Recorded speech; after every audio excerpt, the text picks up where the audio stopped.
किसी दूर गांव में भूषण नाम का एक व्यक्ति रहा करता था। भूषण इतना दान पुण्य करने में विश्वास रखता था और हर कोई उसकी बस तारीफ करता था। भूषण के पास भले ही अपने खाने को कुछ न हो, लेकिन वह दान पुण्य करने में कभी पीछे नहीं हटता। एक रोज सुबह सुबह भूषण खाना बनाकर जैसे ही खाने बैठा, उसके दरवाजे पर एक साधु का आना होता है। कुछ खाने को दे दो बेटा, कल से भूखा हूँ, कुछ खाया पिया ही नहीं है और अब तो चला भी नहीं जा रहा। अरे साधु जी, आप अंदर आइए और मेरे साथ बैठ के खाना खा लीजिए। अरे इतने खाने से मेरा पेट नहीं भरने वाला। कोई बात नहीं, मैं आगे मांग कर खा लूंगा। तुम खाना खाने बैठे हो तो खा लो बेटा। अच्छा साधु जी, यह खाना आप ही खा लीजिए, मैं भूखा रह लूंगा क्योंकि रात में मैंने खाना खाया था। इतना कहकर भूषण अपनी थाली उस साधु जी की तरफ बढ़ा देता है। साधु जी भी खाना देखकर दोनों हाथों से जल्दी जल्दी खाने लगता है और खाना खाने के बाद साधु जी भूषण को ढेर सारा आशीर्वाद देते हुए कहते हैं, भगवान तुम्हें हमेशा खुश रखे बेटा। तुमने अपने हिस्से का खाना मुझे खिलाया है। आजकल ऐसे दानवीर लोग मिलते ही कहाँ हैं। तुम्हारा भला हो बेटा। इतना कहकर साधु जी वहाँ से चले जाते हैं। लेकिन भूषण को भी भूख लगी थी। अब वो रसोई में जाकर रसोई में रखे डब्बे को देखने लगता है, जिसमें अन्न का एक दाना भी नहीं था। चलो कोई काम देखता हूँ, कहीं से खाने पीने का बंदोबस्त तो हो जाएगा।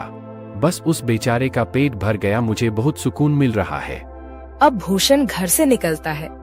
तभी उसे गांव का मदनलाल देखकर अपनी पत्नी से कहता है, अरे कब से यह अनाज की बोरियां अकेले ही उठा रहा हूँ। अभी भूषण को बुलाता हूँ, तुम देखना वह कैसे मेरी मदद करेगा।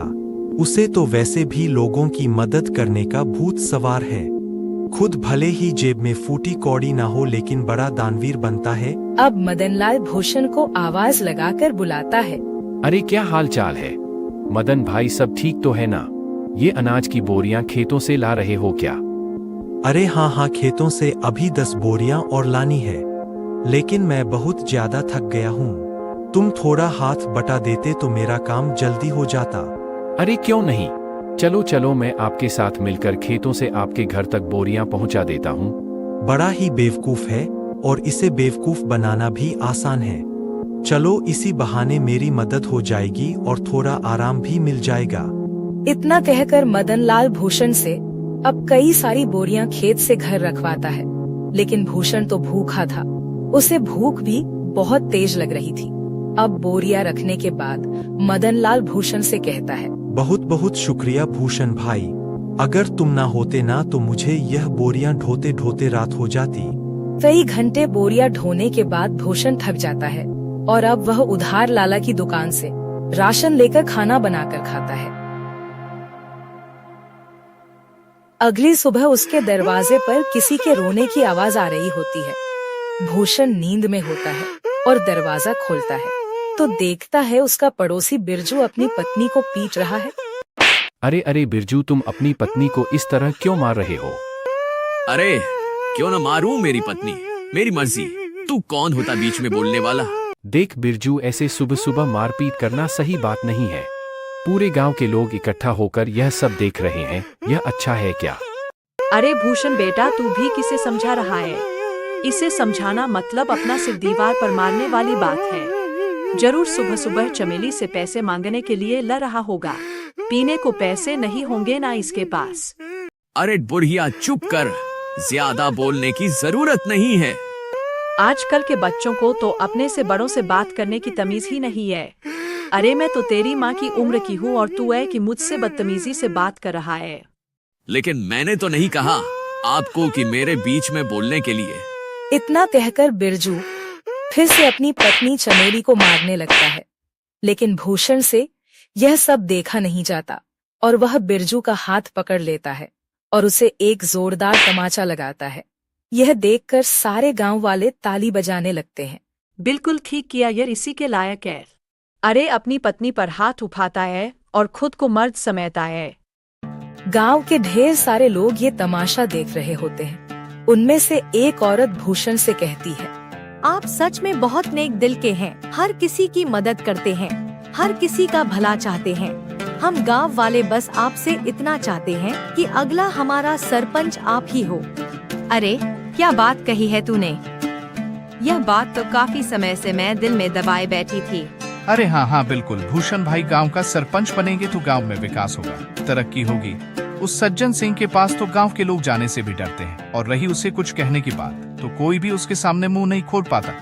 भूषण हर किसी की हर तरह से मदद करता था, जिस वजह से गांव के लोग भूषण को अपना अगला सरपंच बनाने का फैसला करते हैं। अब सरपंच तक यह बात पहुंचती है। सरपंच तिलमिला उठता है। क्या भूषण की इतनी हिम्मत खाने को लाले पड़े हैं, लेकिन सरपंच बनने का सपना देख रहा है। इसे तो मैं छोड़ूंगा नहीं। अरे हाँ मालिक, और तो और गांव वाले कह रहे हैं कि चाहे कुछ भी हो जाए, सरपंच तो भूषण ही बनेगा। अब आपको ही कुछ करना होगा, वरना भूषण आपकी गद्दी लेकर ही मानेगा। सरपंच अब सोच में पड़ जाता है कि वह ऐसा क्या करे जिससे उसके रास्ते का कांटा भूषण हमेशा हमेशा के लिए इस गांव से चला जाए। अगले चुनाव में गांव के लोग भूषण को सरपंच बना देते हैं। अब ऐसे ही कई दिन बीत जाते हैं और जब राशन देने की बारी आती है तो सरपंच बड़े ही चालाकी के साथ राशन में मिलावट करवा देता है, जो भूषण को बिल्कुल पता नहीं चलता। अरे बेटा, तुझे सरपंच बनता हुआ देख बहुत खुशी हो रही है। अब कम से कम राशन तो समय पर और अच्छा मिलेगा। अरे हाँ हाँ, सब कुछ अच्छा ही होगा। आप लोगों ने इतना विश्वास करके मुझे इस गांव का कार्यभार संभालने का जिम्मा दिया है और इसे मैं अच्छे से निभा सकूं, बस यही दुआ करिएगा। हाँ, अब गांव में विकास और तरक्की आने से कोई नहीं रोक सकता। गांव में राशन बांटने के बाद सभी खुश थे कि उन्हें पहली बार पूरा राशन मिला है, वरना सरपंच सज्जन सिंह तो आधे से ज्यादा राशन काट लिया करता है। लोगों को राशन मिल चुका था, लेकिन अगले दिन पूरे गांव में शोर मच जाता है कि उनके नए सरपंच भूषण ने मिलावटी राशन दिया है। अब गांव वाले एक जगह इकट्ठा होकर भूषण से सवाल करते हैं। हमने तुम पर विश्वास करके तुम्हें गांव का सरपंच बनाया और तुमने हमारे साथ ही विश्वासघात किया भूषण। बेटा, मुझे तुझसे यह उम्मीद नहीं थी। अरे राशन में मिलावट करके क्या मिला तुम्हें? तुम तो गांव के लोगों का हमेशा से भला चाहते थे, तो भला फिर राशन में मिलावट क्यों किया? इतना मिलावट तो सरपंच जी भी नहीं करते थे। हमने तुम्हें सरपंच बनाकर गलत फैसला ले लिया है। बिल्कुल ठीक कह रही है कलावती काकी, अभी के अभी तुम इस गांव से निकल जाओ। तुम इस गांव में रहने के लायक ही नहीं हो। ये सारी बातें चल ही रही होती हैं कि तभी वहाँ सरपंच आ जाता है। अरे हाँ हाँ, इसे अभी के अभी गांव से निकाल दिया जाए। इस पर विश्वास करके तो हमने बहुत बड़ी गलती कर दी है। अब भूषण को गांव वाले गांव से निकाल देते हैं। सरपंच और उसका नौकर बहुत खुश थे, क्योंकि यह सब किया धरा तो उनका ही था। अब गांव से निकलने के बाद भूषण काफी दूर आ जाता है। वो थक कर एक पेड़ के नीचे बैठकर गांव वालों के बारे में सोचने लगता है। जिन गांव वालों का मैंने इतना साथ दिया, खुद से पहले उनके बारे में सोचा, आज उसी गांव ने मुझे निकाल दिया। अरे राशन में मिलावट भला मैं क्यों करूंगा? और अगर मैंने गांव वालों के राशन में मिलावट नहीं की है तो फिर यह सब जरूर सरपंच का काम है। कोई बात नहीं, मेरे इतना कहने पर भी गांव वालों ने मेरा साथ नहीं दिया, मैं इसे कभी नहीं भूलूंगा। इधर सरपंच फिर से अपनी चाल चलता है और गांव वालों का विश्वास जीत लेता है। गांव वाले एक बार फिर सरपंच सज्जन सिंह को अपना सरपंच मानने के लिए मजबूर होते हैं, क्योंकि उन्हें भूषण भी धोखेबाज लगता है। ऐसे ही धीरे धीरे महीना बीत जाता है और भूषण का कहीं अता पता ही नहीं था।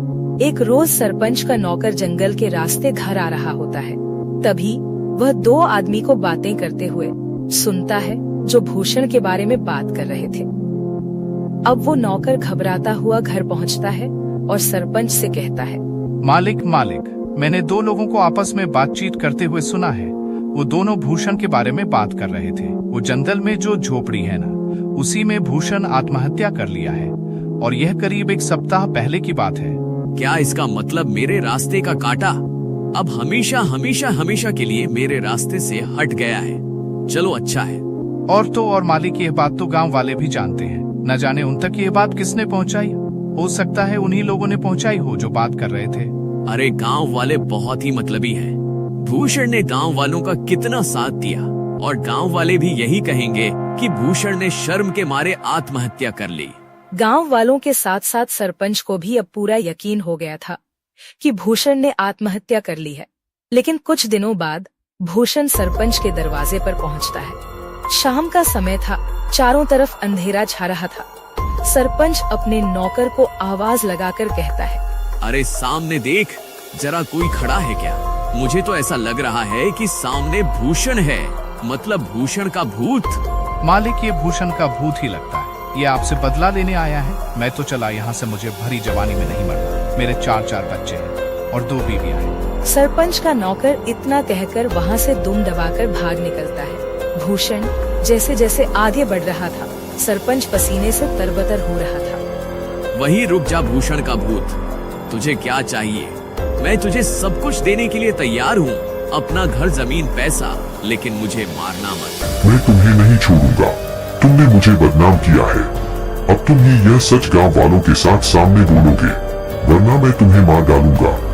अरे हाँ, मैं गांव वालों के सामने सच को बोलने के लिए तैयार हूँ, लेकिन मुझे मारना मत। अब सरपंच रात के समय ही गांव वालों को इकट्ठा करके सबके सामने सच को बोलता है कि उस दिन राशन में मिलावट उसने और उसके नौकर ने की थी। आप लोग भले ही मुझे भूत समझ रहे हो, लेकिन मैंने अपने आत्महत्या की खबर झूठी फैलाई थी ताकि मैं चोर को पकड़ सकूं, और चोर आप सभी के सामने है। मैंने हमेशा लोगों का भला किया, तभी तो आप लोगों ने मुझे इतने सम्मान और प्यार के साथ दानवीर कहा। भाई, मुझसे गलती हो गई, मुझे माफ कर दो। मैं तुम्हारे आगे हाथ जोड़ता हूँ। अब उसी वक्त गांव वाली सरपंच को गांव से निकालकर सरपंच की जगह भूषण को गांव का सरपंच बनाते हैं और भूषण से माफी मांगते हैं कि वह सरपंच की बातों में आ गए थे और उन्होंने बिना सोचे समझे उसे गांव से निकाल दिया था।